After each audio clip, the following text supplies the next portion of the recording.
भैया क्या हो गया? अरे यार ये कीबोर्ड काम नहीं करता है कभी कभी। सिम पे ना एक कीबोर्ड और माउस दोनों देखा है जो कि सिर्फ 500 रुपए के अंदर है। तो चलो ऑर्डर करते हैं।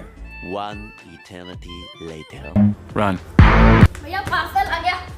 ऑर्डर करने के बाद मेरा प्रोडक्ट मुझे मिल गया। मुझे मिला है सिर्फ 500 रुपए के अंदर जेब्रॉनिक्स की तरफ से आने वाला जेब जुड़वा 750। इसके साथ गाइस कीबोर्ड माउस दोनों कॉम्बो मिलता है और साथ में इसमें यूनिक फीचर देखने को मिलते हैं और साथ में इसकी लेटेंसी भी बहुत अच्छी है और ये नॉइस नहीं करता बिल्कुल। अगर आप ये प्रोडक्ट खरीदना चाहते हो तो यहाँ पे आपको व्यू प्रोडक्ट का ऑप्शन आ रहा होगा, वहां से जाके आप चेकआउट कर सकते हैं।